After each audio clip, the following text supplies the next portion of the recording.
Central जेलाव थानाय बिथांमोनखौ उदां खालामनायनि बाथ्राखौ जों दाबि खालामदों। जायखिजाया बियाबावनो आङो इन्डिपेन्डेन्ट हिसाबै गसंनोबो गोनां जानो हागौ जुदि रन्जन दैमारि। खुलुमबाय रायजोफोर, आंनि जेके मोसाहारि इउटुब चेनेलाव नोंथांमोनखौ आंनि अननाय आरो मोजां मोननायखौ फिन आङो जासिग्रोनाय थाबाय। आरो जे चेनेलाव गोदानबा आंनि चेनेलखौ नोंथांमोनहा जाहाथे साबस्क्राइब खालामनानै लायो, आङो बेखौनो गुरैयै खावलायनाय जाबाय। जायफोरा साबस्क्राइब खालामाखै बे चेनेलखौ साबस्क्राइब खालामनानै जाहाथे नोंथांनियाव जेन सिगांसिन आंनि जे video upload important video upload खालामनाय बियो नोंथांनाव सिगांसिन थांनानै नोंथाङा बेखेवनानै नुहैनो हायो, आङो बेखौनो गुरैयै खावलायनाय जाबाय। याव मोनसे टपिकनि सायाव आं सावरायनो सानदों।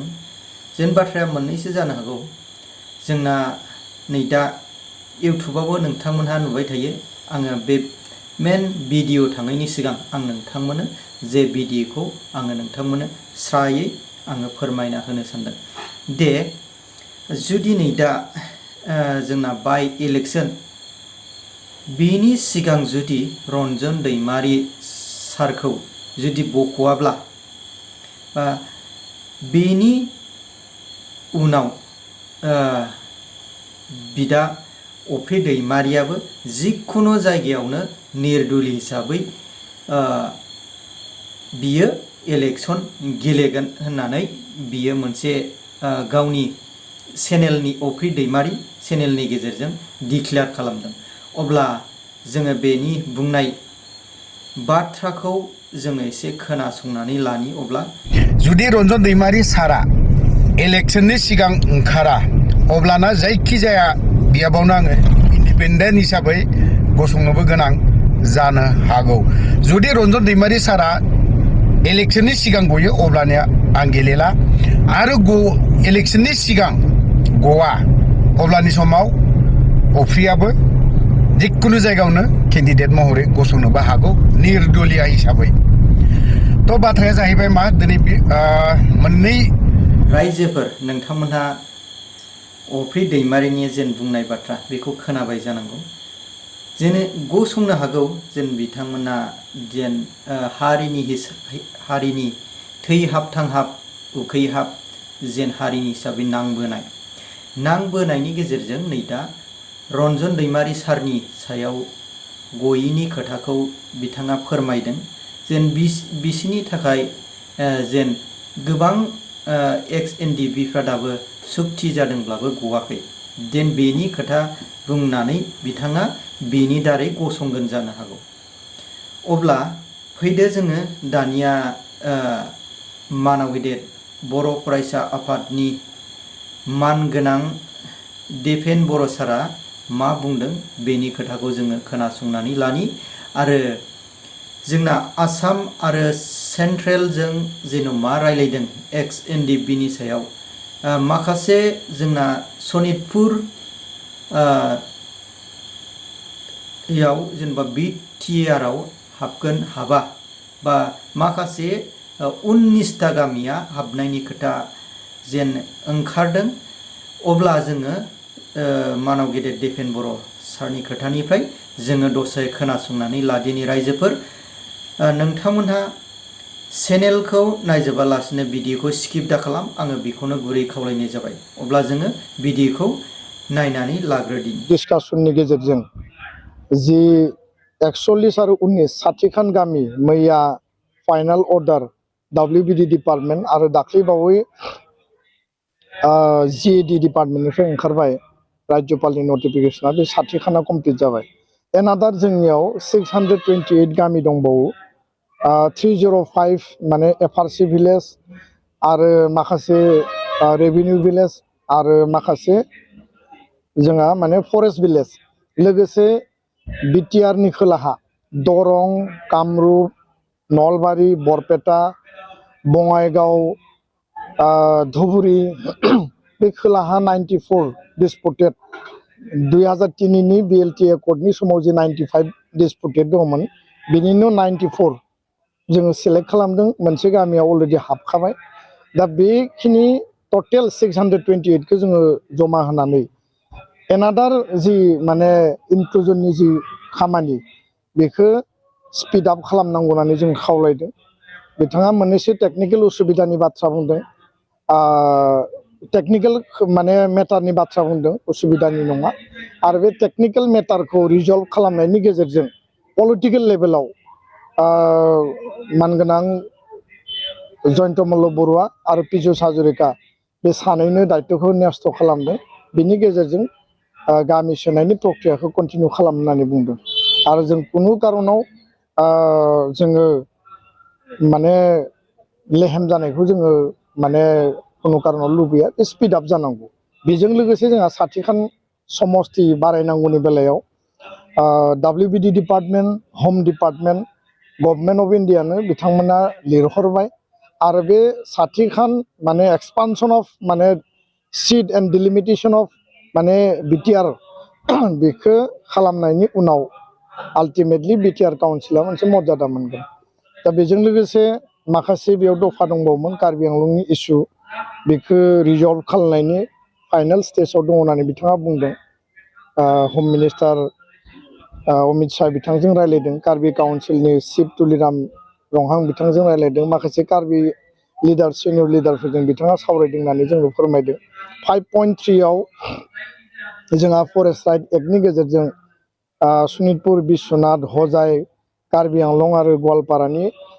बर'फोरनि हा हु मोननायनि जि बाथ्रा बेखौ लानानै जोङो डिटेल डिसकास खालामदों आरो बेखौ कन्टिनिउ खालामगोन होननानै बुंदों NGT नेशनेल ग्रिन ट्रिब्युनेलाव दिलीप नाथ बिथाङा केस होनानै दोनदों खिन्थु होनायनि खामानिया कन्टिनिउ जागोन आरो बिश्वनाथाव 1719 जि लास्ट स्टेज दङ बेखौ कमप्लिट खालामनो थाखाय डिसिखौ चिफ सेक्रेटारिनि गेजेरजों रायज्लायनो खावलायदों आरो सनितपुराव जेसेबां हायो 1300 दंबावो बेखौ होनो थाखाय बिथाङा डाइरेक्सन होदों फारसेथिं बर' कसारि काउन्सिलनि जि समस्ति डिलिमिटेसन आरो गामि नटिफिकेसन बे बेलायाव राभासन काउन्सिलाव एसे जेंना नुजादों बेनि थाखाय आरसु एबसु जइन्ट डिसकासन खालामनायनि खोथाखौ मैया सिद्धान्त लानाय जादों आरो बिथाङा टंकेश्वर राभाजोंबो डिसकास खालामगोन होननानै बुंदों एमिकेबल सल्युसनखौ जों लुबैदों जाहाथे बर'नि अधिकार राभानि अधिकारा बेयाव इन्टेक्ट थायो ट्राइबेलनि अधिकारा दा बे गासै खोथाखौ रायलायनायनि उनावबो 6.3 बिटिआरनि सुक्ति बायदियै स्कुल प्रभिन्सियेलाइजेसननि जि मेटार दङमोन कलेजखौ 10 खान खालामबाय कलेजा दंबावो high secondary high school LP ME दङ जों बुंदों जे ब्रह्मपुत्र गेस्ट हाउसआव 2023 जि मेटारखौ बिथाङा कमिटमेन्ट होदोंमोन हाई स्कुल आरो हाई सेकेन्डारिखौ खालामनानै LP ME खौ खालामहैनायनि बाथ्रा बेखौ कारजकरि खालामनो थाखाय बिथांखौ खावलायदों बिथाङा बुंदों जे कारजकरिखौ खालामगोन खिन्थु एसे फेस मेनाराव लांगोन होननानै बुंदों आरो 2025 मार्च दानाव आसाम नाङैनो प्रभिन्सियेलाइजेसन एक्ट मोनसे सरकारा लाबोनायनि थाखाय परिकल्पना खालामदों होननानैबो जोंनो फोरमायदों दा जोंनिया जाबाय निट बेस आरो एकर्डनि बेसआव खालामनांगौ NDBनि रिलेटेड इस्यु दङमोन 592 परियाला मार्टियार परियाला एक्सग्रेसिया मोनबाय 628 मार्टियार परियालनि एक्सग्रेसियानि थाखाय दायो मोनसे रेडिमेड लिस्ट खालामबावदों हिरेननाथ बिथाङा आरो बेखौ एबसु NDBजों बिथाङा सावरायबावनानै फाइनाल स्टेजाव हरगोन फाइनान्सआव हरगोन आरो बेनि उनाव मार्टियार परियाला 5 लाख थाखा 628 मोनग्रोगोन बेनि उनाव रिमेनिं जिखिनि दङ बे मेटारखौ लानानै गभर्नमेन्टआ फल' आप खालामगोन होननानै जोंनो खोथा होदों जेलाव थानाय NDB सेन्ट्रेल जेलाव थानाय बिथांमोनखौ उदां खालामनायनि बाथ्राखौ जों दाबि दैखांदों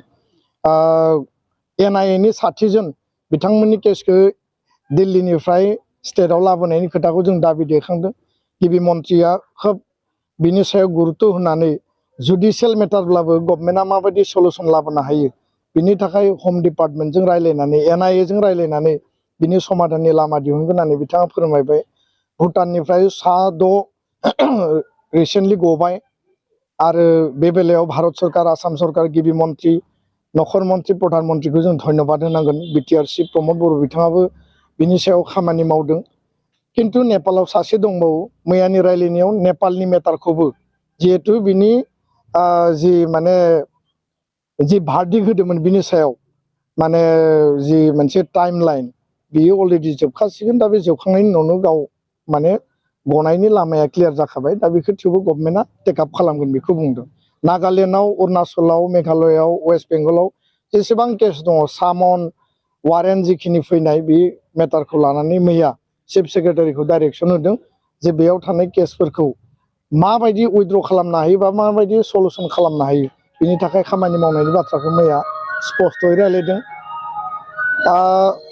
678 लास्ट फेजनि माने जायफोर ट्रेन केडार जायफोर माने सिनियर मोस्ट केडार लिडार बिथांमोननि रिहेबिलिटेसना फाइनान्सआव दङ अलरेडि एप्रुभेल जाबाय